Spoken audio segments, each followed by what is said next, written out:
When I was 20 years old, so 6 years ago, I worked as a delivery girl for a pretty popular pizzeria in my area. Initially, I worked the late morning to mid-afternoon shift, but when the guy who delivered for the night shift ended up getting fired for losing his license, I was placed on the night shift. I really didn't want that shift, because you never know if people who order late at night actually want a pizza, or if they have other intentions in mind. Unfortunately, my boss was an arsehole, and essentially told me that if I wasn't willing to take the night shift, I was fired. I wasn't exactly in a position where I could be out of work, albeit temporarily, so I reluctantly worked the shift. The first month of this shift went by without any issues. That is, until I had to deliver a pizza to a house that just barely made our delivery radius. I punched it into our GPS, and the house was located in a pretty suburban part of the city. I arrive, and it's about 11 PM. The block was extremely quiet, decently lit, and mostly littered with modern townhouses. The house I delivered to was a duplex. I ring the doorbell and wait for about 30 seconds.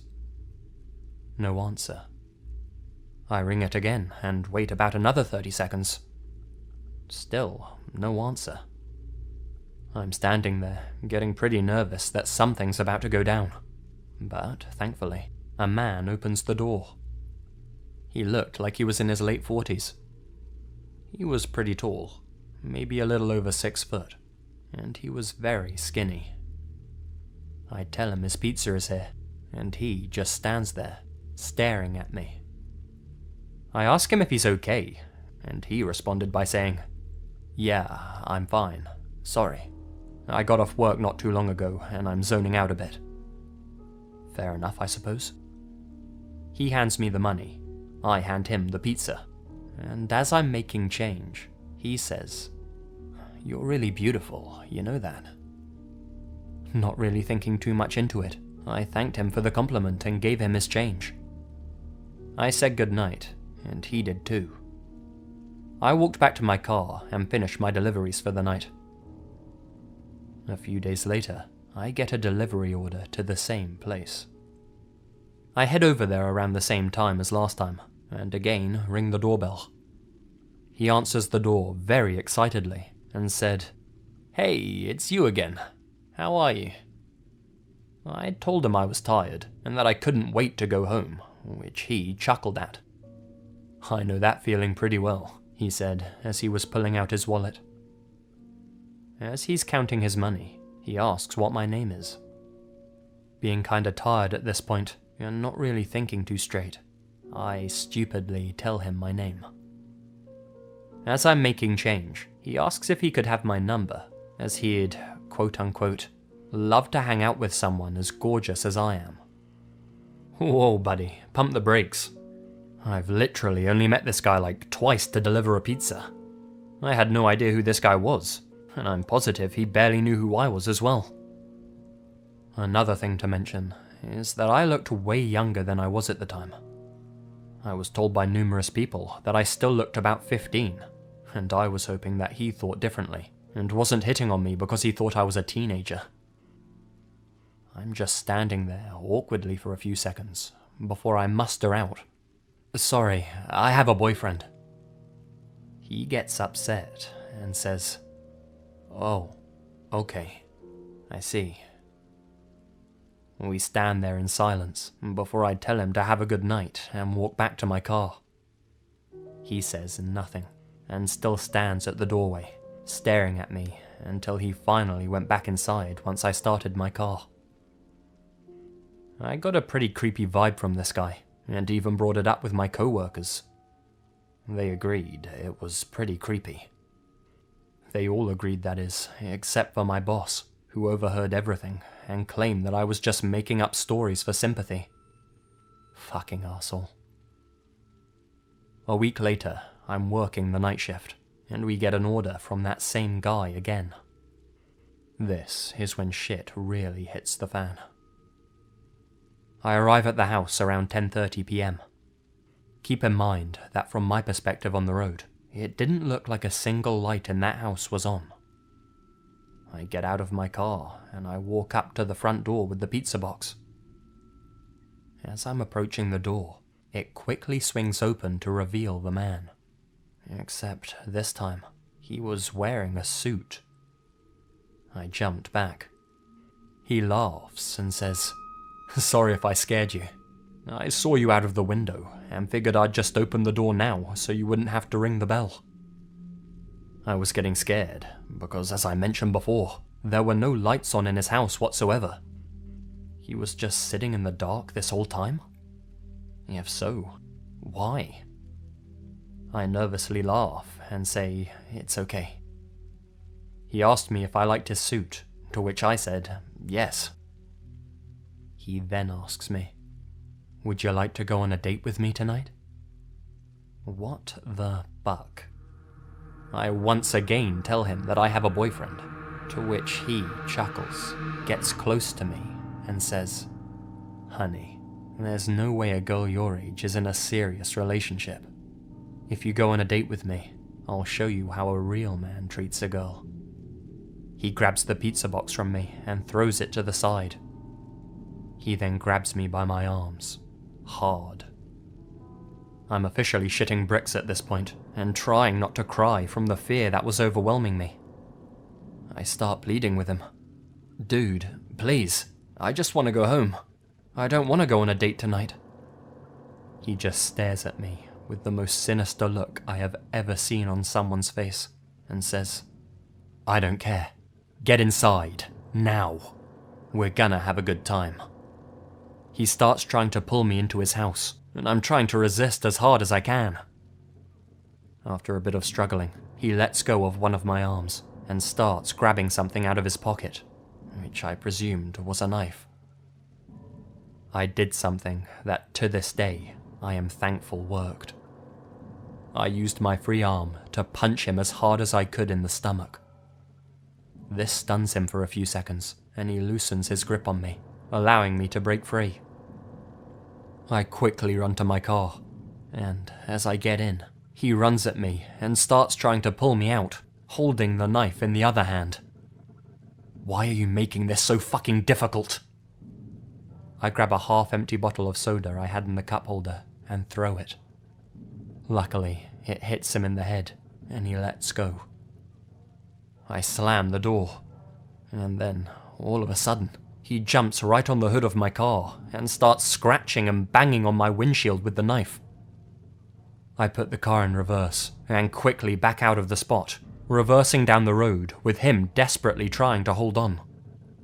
He's banging on my hood, screaming, "Stop the fucking car!" I turn onto the next road as swiftly as possible, and luckily, he falls off the hood of my car. I slam the gas as hard as I could to get as far away from that sick bastard as possible. In my panicked state, I drove a couple of blocks down the street and kept making turn after turn onto other side blocks as I feared he was following me. Eventually, I reached a red light, and I slammed on the brakes and just sat there at the intersection, frozen from what had just happened. I began crying and violently shaking as I was sitting there. It dawned on me that I had just come close to losing my life, and I couldn't help but feel that I shouldn't have been alive. Once the light turned green, I pulled over to the side and just sat there, crying. Eventually, I get the energy to drive back to the pizzeria, and almost immediately after I walk in, my coworker knew that something was wrong with me. I practically broke down in front of him, and everyone else came to the front, wondering what was going on. I fought my tears and explained everything that had just happened. My coworker comforted me, and my boss surprised me and began apologizing profusely for what had just happened and for putting me on the night shift. He takes me into the office and handed me the phone to call the cops.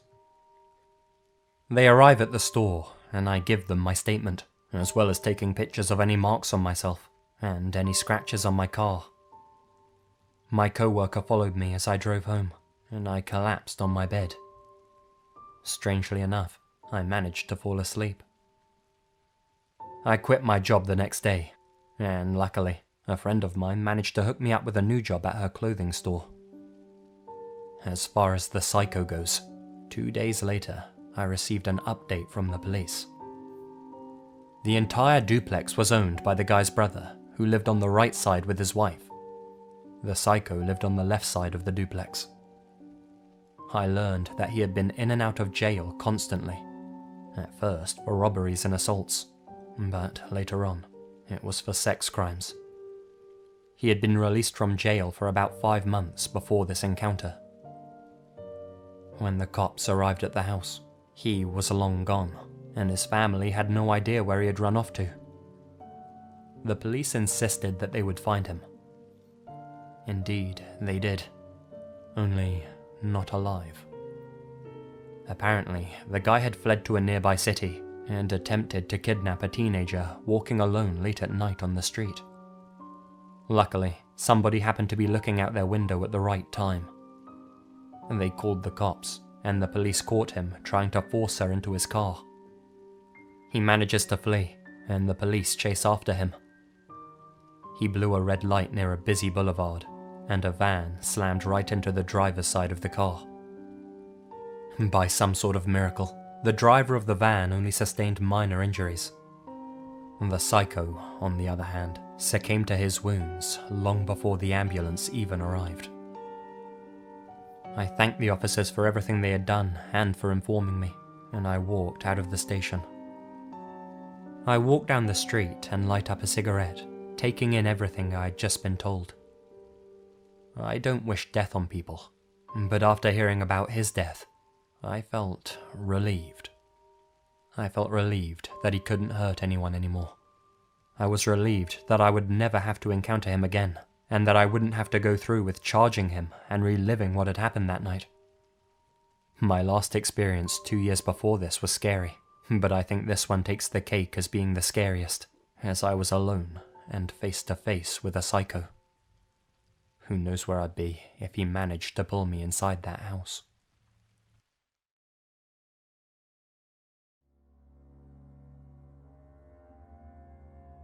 On my first summer back home, from freshman year of college, I picked up a part-time job delivering pizzas in my town, around 30 minutes from where I lived. The area, in rural Georgia, is known for having places in the middle of nowhere, and the pizza place, whole shtick, was that it delivered to even the most remote areas imaginable, within the town limits. I could fill books with the weird experiences from that summer. From the call that came in from a long abandoned warehouse, to a dog that got excited about the pizza in my hand and accidentally shredded my pants with her claws. But one will always stand out in my mind as the creepiest. It was fairly late at night, around 10:30 p.m., so I was confident at this time that I would be set on no further calls before closing at 11 p.m. However, someone barely managed to miss the cutoff time, and our clerk accepted their order since they were so close. I was given the address and a single box of hot dough and set on my merry little way. The first red flag was the driveway, or rather, the lack thereof. There was a mailbox, but no actual driveway, not even gravel. It was just grass and barely distinguishable trodden pathway that resembled more of a service trail than it did something frequently used. I bumped along, wondering if I was en route to the place, when I saw a slightly above average sized house come over the horizon, horribly dilapidated and completely surrounded with overgrown woods. I guesstimated where the rest of the driveway led and ended up parking in a grassy patch that could have been a walkway just as easily as it could have been the front yard. My headlights were aimed towards the porch, as per company policy. I walk up to the door, but I believe that calling it a door is generous. It was a door frame, alright, but the door itself was a large slab of wood, propped haphazardly against the side of the house, barely covering the entrance. This was red flag number 2. The third and fourth red flag were also the door. This included an A4 sheet of printer paper with the words, "Around back," scribbled in all caps, which was hanging just below the place where someone had self-engraved the door with the title, Manson Family Ranch. Typically, I would not go around the back of the house, especially a shady, unlit house, and especially at night. However, it was my last drop off of the day, and I was ready to get it over with and be on my way home. Against better judgment, I trapezed over the back of the house. The door back here is actually a door, but it's covered with black cobwebs and fresh spider webs. Clearly this door has not been used in some time. I found the cleanest area available and knocked. I counted to 45 and knocked again. There were no lights on in the house, and I could hear no movement from inside.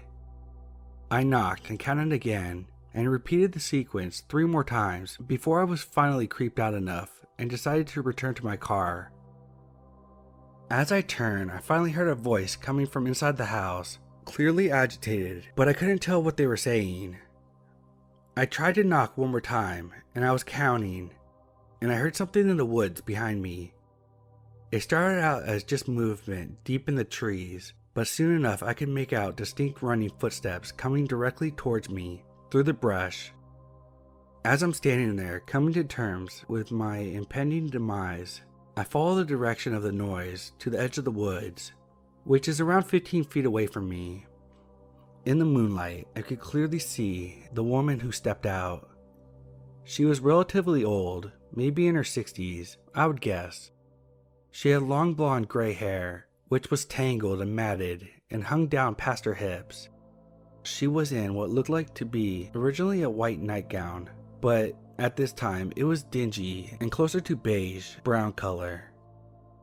She was absolutely barefoot, and her feet were covered with dirt and what had to be blood, presumably due to the fact that she had just sprinted through the prickly woods where there's no trail to be seen. I never learned her name, but I still refer to her as Red Flag Number 5. She stopped short when she saw me and started to shake her head no, eyes wide. I stood there like a terrified deer in the most fucked up headlights ever as she took a few more steps towards me, reaching out to me, fingers pointed. Her voice came out way stronger than mine would have been at that time. You know how southern people can either sound like loving grandmothers or backwoods murderers? Well, she sounded like the latter when she drawled, "Oh, no, honey, no, you get on, you get out of here." I wish I could say I listened, I ran, I left, but I was so in shock at how the events were playing out that my own self-preservation was put on the back burner when I tried to figure out just what in the Kentucky Fried Fuck was happening. She seemed to realize that I was not moving, even if I could not make my mouth move to ask her what was happening or even what to do with the stupid pizza in my hands.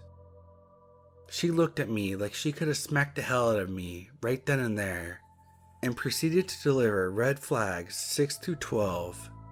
"Darling, you hear me? You deaf or dumb? Young girls like you come out here and they don't get to leave." So I finally quit being the white person in a horror movie when I realized that this was not a funny little ghost story. This was a 5'3", 116 pounds me potentially being targeted to be robbed or kidnapped or worse. So I dropped the dumb little pizza, which had serious serial killer toppings by the way, and started running back to my car, which I stupidly left on and unlocked, as was my usual for most of my deliveries. As I neared my car, I heard the slam from behind me. I looked over my shoulder to see the wooden door had been pushed over and had fallen into the porch beneath. As I'm closing into the car door, an older man was limping down the front steps, waving his arms like an airplane runway attendant to me, calling me little bitch, telling me to get out of the fucking car, now. At a loss for what to do, I called out something muttering and shaky along the lines of, "Pizza out back." I floored my dad's shitty late 90s Lexus and somehow managed to avoid the trees on the old trail back to the main road, which was still 12 miles and several turns from the road that actually had a name, let alone painted lines. I reported it to my manager, and he said that he would contact the police, but nothing ever came of it that I'm aware of. Either way, this was my first and hopefully last personal encounter with a self-proclaimed Manson family ranch.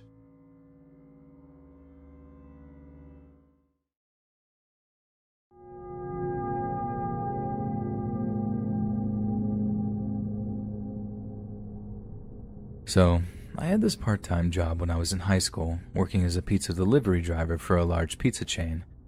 I saw some pretty wild stuff on the job, but only one thing that actually seriously creeped me out.